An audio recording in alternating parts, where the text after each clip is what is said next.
Hey y'all. So today I'm gonna give y'all an opportunity to get your midterm grades up. I was just calculating the grades and they're pretty low. And so I also wanted to kind of explain some of these assignments.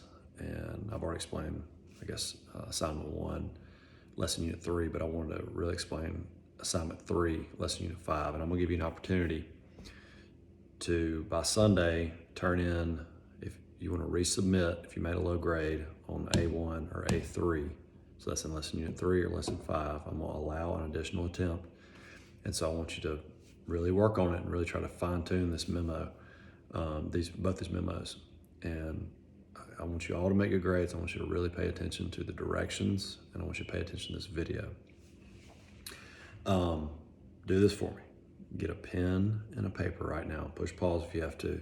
Get a pen and a paper, because I want you to write this stuff down, because this is going to be, like I said in the last video, this is going to carry you through the rest of this semester and next year if you take LA 205.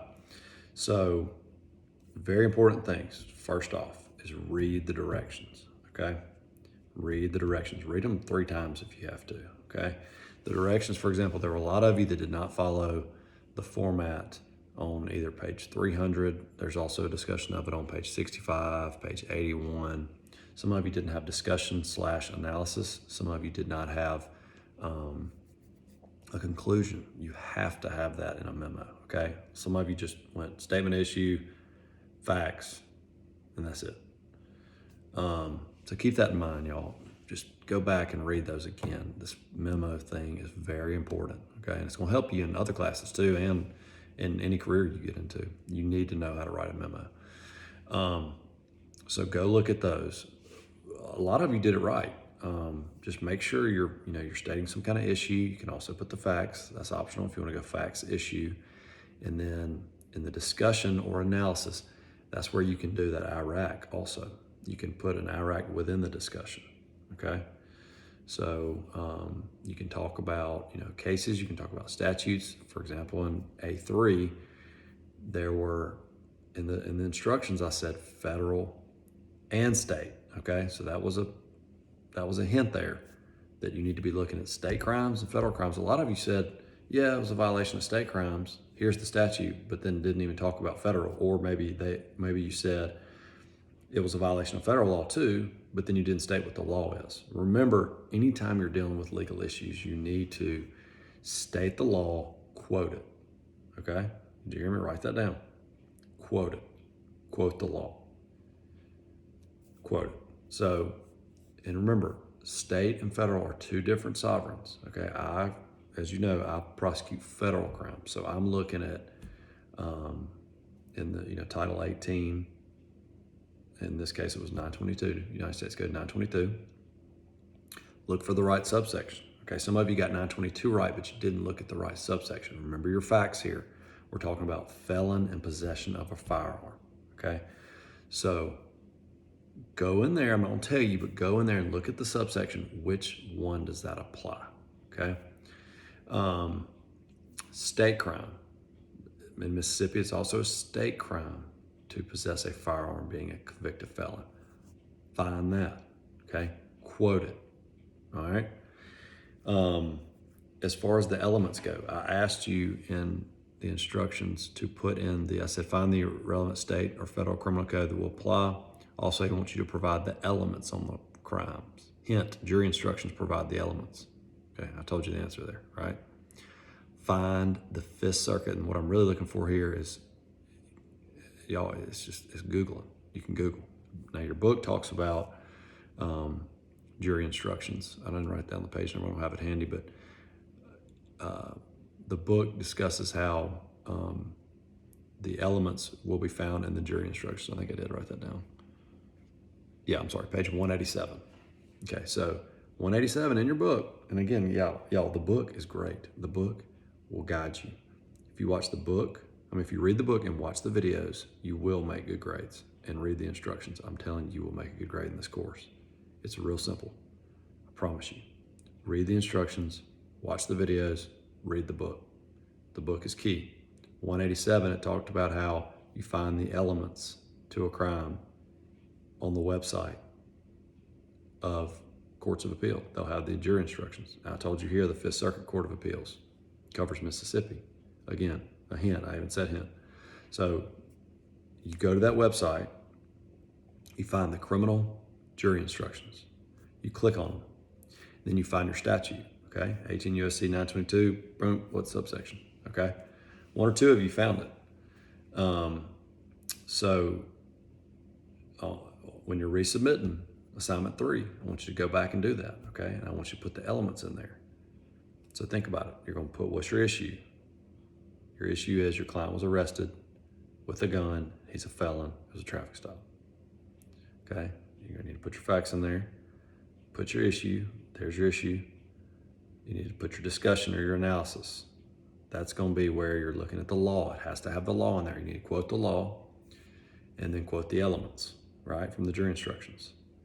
And then you're gonna pull it together. So that's why I was saying this, you're gonna have an Iraq within the discussion or analysis. You're gonna have, because you basically talk about the issue, and then you're gonna talk about what law applies, right?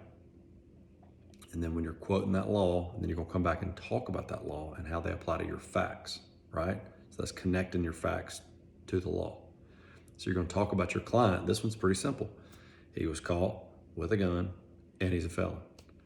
A lot of you had some good questions on what we need more to know. That's good. That's good to put those in there. You did a great job there.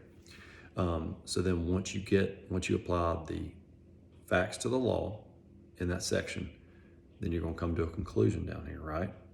You're gonna talk about what you think.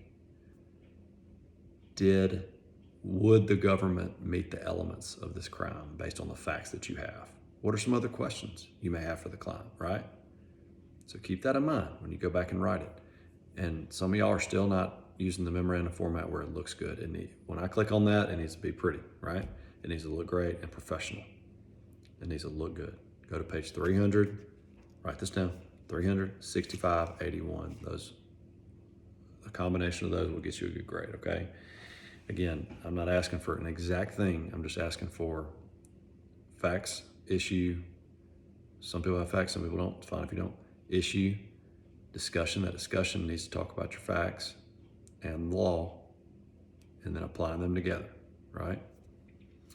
Okay, so a couple other things let's talk about is, write this down, italicize case names. If you cite a case, you need to italicize United States versus Jones. That needs to be italicized or underlined. You can underline it too if you don't like italics. Don't do both, okay? One or the other. So keep that in mind.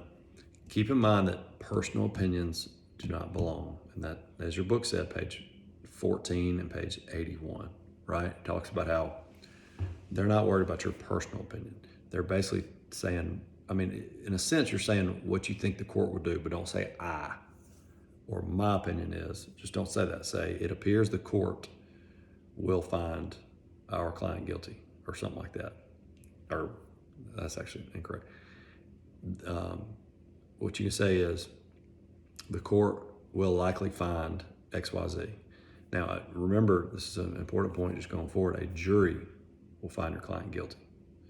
So you may want to say, the government has met the element, it appears the government has met the elements.